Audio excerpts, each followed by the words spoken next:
Hello friend, আজ আমাদের শেষ কীর্তন। তো দেখা যাক আজকে বাড়িতে কি কি হয়, পুরোটা শেয়ার করব। আমার সাথে থেকো আর ভিডিও দেখতে থাকো। তো আজকের সকালের মেনু ছিল কলাই সেদ্ধ আর মুড়ি। তারপর এদিকে সকাল সকাল আমি ঘর ঝাড় দিয়ে দিলাম আর ঘরটা মুছেও দিলাম জলদি জলদি।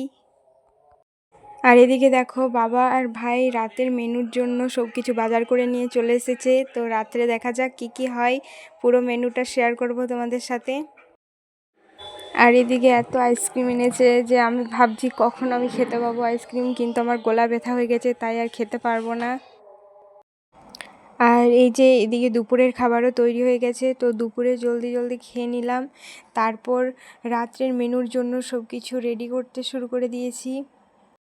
তো দেখতেই পাচ্ছ সবাই কাজে লেগে গিয়েছে, আর এখানে একটা রাঁধুনিও বলা হয়েছে রান্না করার জন্য।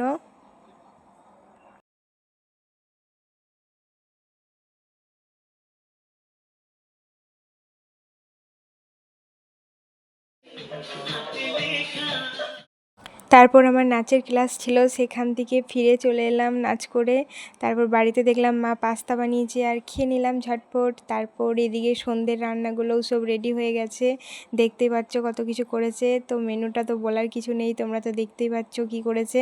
আর এদিকে নান হচ্ছে, নানটা রেডি করা হচ্ছে, বানাচ্ছে।